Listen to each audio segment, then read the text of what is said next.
मेरे सभी दोस्तों को मेरा प्यार भरा नमस्कार। दोस्तों, गुफाओं सीरीज को जारी रखते हुए आज हम बात कर रहे हैं बाघ गुफा के बारे में। इसमें हम चर्चा करेंगे बाघ गुफा के पॉइंट टू पॉइंट। सब्सक्राइब कीजिए मेरा YouTube चैनल पार की नज़र और साथ ही प्रेस कीजिए बेल आइकन मेरे लेटेस्ट वीडियो देखने के लिए।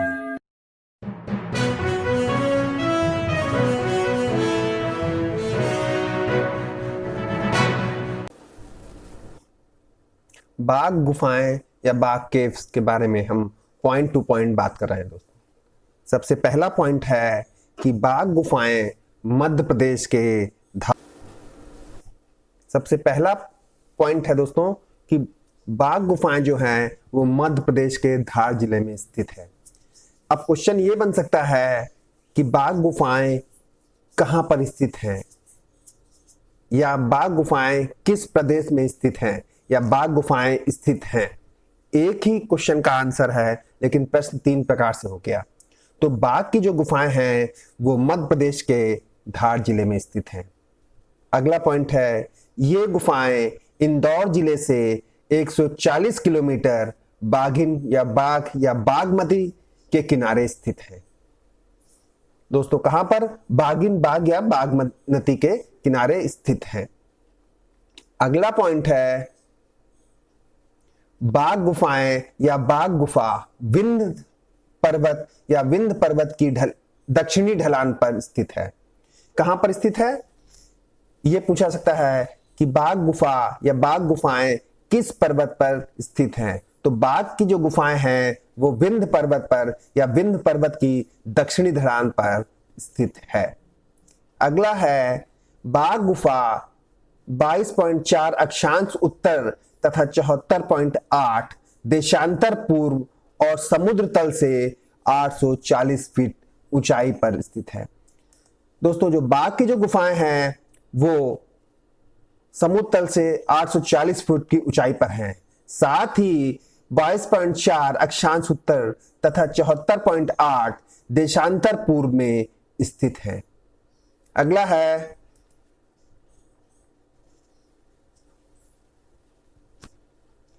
बाघ में कुल 9 गुफाएं हैं, या बाघ में कुल गुफाओं की संख्या 9 है। प्रश्न दोस्तों कई बार पूछाता है, बाघ में गुफाओं की संख्या, बाघ में कुल कितनी गुफाएं हैं, बाघ में गुफाएं। तीन प्रकार से प्रश्न है, जबकि उन सभी का आंसर होगा बाघ में 9 गुफा है। तो बाघ में जो गुफाएं हैं वो 9 गुफाओं की हैं, या बाघ में कुल गुफाओं की संख्या 9 है, जिसमें से 7 गुफाओं के चित्र पूर्णतः नष्ट हो चुके हैं। दोस्तों, 7 में से 9 गुफाओं में चित्र खत्म हो चुके हैं, सिर्फ 2 ही गुफाओं में शेष बचे हैं। कई बार यह प्रश्न पूछा जाता है कि बाघ की 9 में से कितनी गुफाओं में चित्र शेष बचे हैं, या यह पूछा सकता है कि बाघ की कितनी गुफाओं में चित्र शेष बचे हैं। तो दोस्तों, इसमें स्पष्ट दिया हुआ है कि 9 गुफाओं में से सिर्फ 7 गुफा में चित्र पूर्णतः नष्ट हो चुके हैं, मतलब समाप्त हो चुके हैं। तो केवल आपके पास 2 गुफा बची जिसमें चित्र शेष है। अगले पॉइंट में यही चीज दी हुई है, बाघ की चौथी और 5वीं गुफा में कुछ चित्र शेष बचे हैं। तो दोस्तों, कौन सी गुफा में चित्र बचे हैं? बाघ की चौथी और 5वीं। तो ये मान के चलिए 1 2 3 6 7 8 9 ये 7 गुफाओं में पूर्णतः चित्र नहीं है।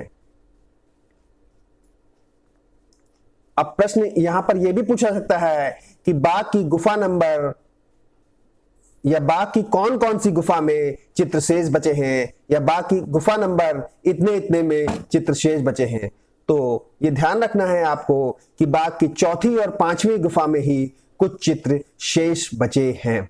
अगला है, बाघ अजंता से 240 किलोमीटर दूर है। जो बाघ की गुफाएं हैं वो अजंता से 240 किलोमीटर दूर हैं, और ये भी कह सकते हैं आप इस तरह कि अजंता से बाघ की दूरी 240 किलोमीटर की है। अगला है, बाघ गुफाएं गुप्त कला का श्रेष्ठ उदाहरण है। दोस्तों कई बार यह पूछा जा सकता है कि बाघ गुफाएं किस राजवंश या किस काल की गुफा का श्रेष्ठ उदाहरण है। तो बाघ की जो गुफाएं हैं वो गुप्त काल की कला का श्रेष्ठ उदाहरण है। यहां यह भी हो सकता है, जबकि यहां पर हमने लिखा है कि बाघ गुफाएं गुप्त कला का श्रेष्ठ उदाहरण है। यह भी हो सकता है बाघ गुफाएं गुप्त काल की कला का श्रेष्ठ उदाहरण है तथा ये बौद्ध धर्म से संबंधित है। दोस्तों जो बाघ की जो गुफाएं हैं वो बौद्ध धर्म से संबंधित हैं या बाघ की गुफाओं पर बौद्ध धर्म का प्रभाव पड़ा। दोनों एक ही बातें हैं। अगला पॉइंट है, बाघ की सभी गुफाएं विहार गुफा हैं। दोस्तों प्रश्न ये पूछा जा सकता है कि बाघ की गुफाएं कौन सी गुफाएं हैं। तो बाघ की गुफा सभी जो हैं वो विहार गुफा है। अगला है, ग्वालियर के गुजरी महल में बाघ की प्रतिकृतियां सुरक्षित हैं। ध्यान देने वाली बात है कि यह पूछा जा सकता है कि गुजरी महल कहां है जहां पर बाघ की प्रतिकृतियां सुरक्षित हैं।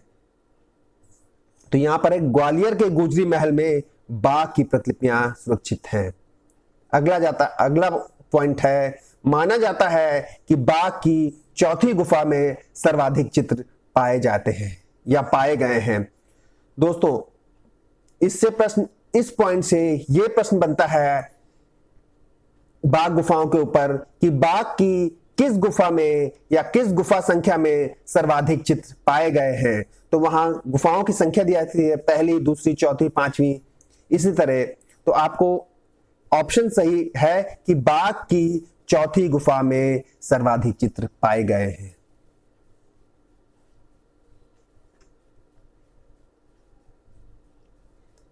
अगला पॉइंट है दोस्तों, बाघ की चौथी गुफा हलिसक नृत्य के लिए प्रसिद्ध है। साथ ही शोक निमग्न नारी और दासी चित्र भी बाघ से ही मिले हैं।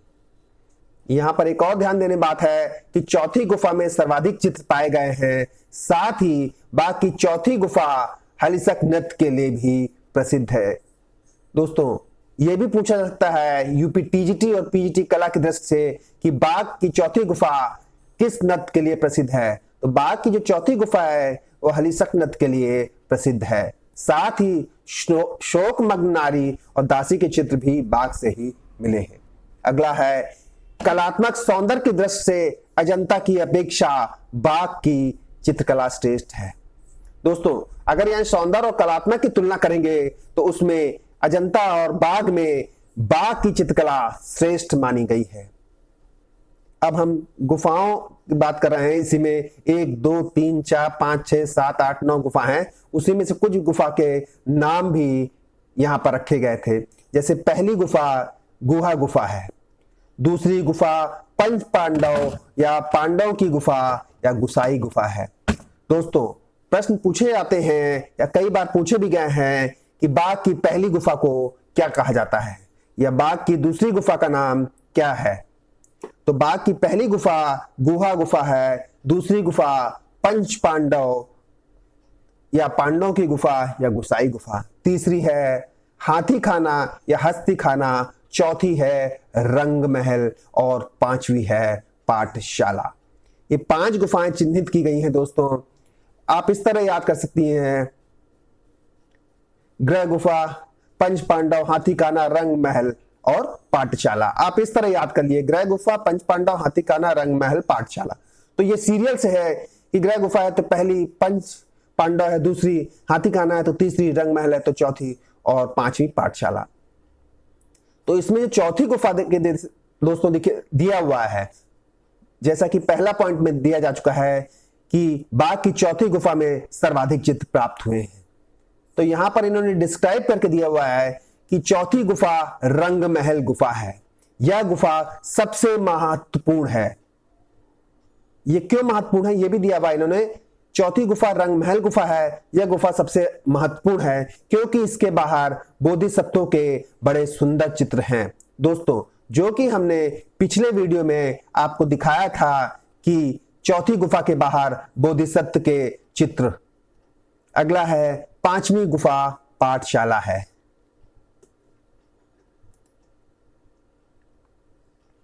अगला पॉइंट है, बाग में प्राकृतिक चित्रण पूर्ण मनोयोग से किया गया है तथा यहाँ के चित्रों में स्थानीय रंगों का प्रयोग दिखाई देता है। देखिए दोस्तों, दिया हुआ है कि बाग के जो चित्र थे या बाग में जो चित्रण किया गया वो प्राकृतिक चित्रण पूरे मनोयोग से किया गया तथा यहाँ के जो चित्र बने हैं उसमें स्थानीय रंग का प्रयोग किया गया। अगला है, बाग की रंग विधान साधारण है लेकिन रंगों का अंतर प्रदर्शन तथा छाया प्रकाश युक्त प्रयोग अपने आप में बेजोड़ है। साथ ही पशु पक्षियों का चित्रण प्रभावशाली व मुग्धकारी है। अगला पॉइंट है, चित्रों की रचना शैली अजंता से बहुत कुछ मिलती है। शैली व रचना पद्धति की दृष्टि से बाग के चित्र उत्कृष्ट माने गए हैं या चित्र उत्कृष्ट हैं। तो दोस्तों, आज के वीडियो में इतना ही। मेरा ये वीडियो कैसा लगा प्लीज कमेंट्स करके जरूर बताएं। साथ ही दोस्तों, मेरा ये वीडियो अगर आपको अच्छा लगा हो तो दोस्तों इसे लाइक, शेयर और सब्सक्राइब करना ना भूलें। तो आज के लिए इतना ही।